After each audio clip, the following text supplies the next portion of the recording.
Sir profit और loss का exact calculation कैसे करते हैं? प्रॉफिट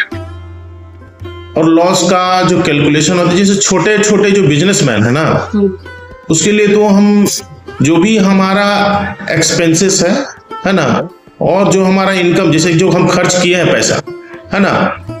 और जो खर्च करने के बाद हम जो भी चीज सेल किए हैं या सर्विस दिए हैं, तो इनकम आया हमको, तो इनकम को एक्सपेंसेस से माइनस कर देंगे तो हमारा एक प्रॉफिट बेसिकली निकल जाएगा। ठीक है, ये एक छोटे छोटे बिजनेस के लिए होता है। लेकिन जो बड़ी कंपनियां हैं उसको सरकार नहीं मानती है, इनकम माइनस एक्सपेंसेस को गवर्नमेंट नहीं मानती, लीगल नहीं, मतलब लीगल क्या मतलब, ये छोटे बिजनेसमैन करते हैं क्योंकि वो लोग इतना लेंदी नहीं कर सकते हैं, अकाउंटेंसी वगैरह जो है, कॉमर्स के बच्चा लोग को भी पढ़ाया जाता है ना, तो वो एक तरीका होता है प्रॉफिट निकालने का, ग्रॉस प्रॉफिट, नेट प्रॉफिट। उसके लिए एक स्टेप वाइज स्टेप प्रोसेस है, उसके लिए बहुत तरह का स्टेप है। जर्नल एंट्री, जैसे कि आपका जो भी वाउचर बना है, जो भी खर्चा हुआ है, जो भी आपका ट्रांजेक्शन हुआ है, उसमें से हम उसी स्टेप से हम जर्नल एंट्री बनाते हैं, और फिर जर्नल एंट्री से हम उसको ले जाते हैं लेजर के अलग अलग चीजों में, अलग अलग खाता बनाते हैं लेजर।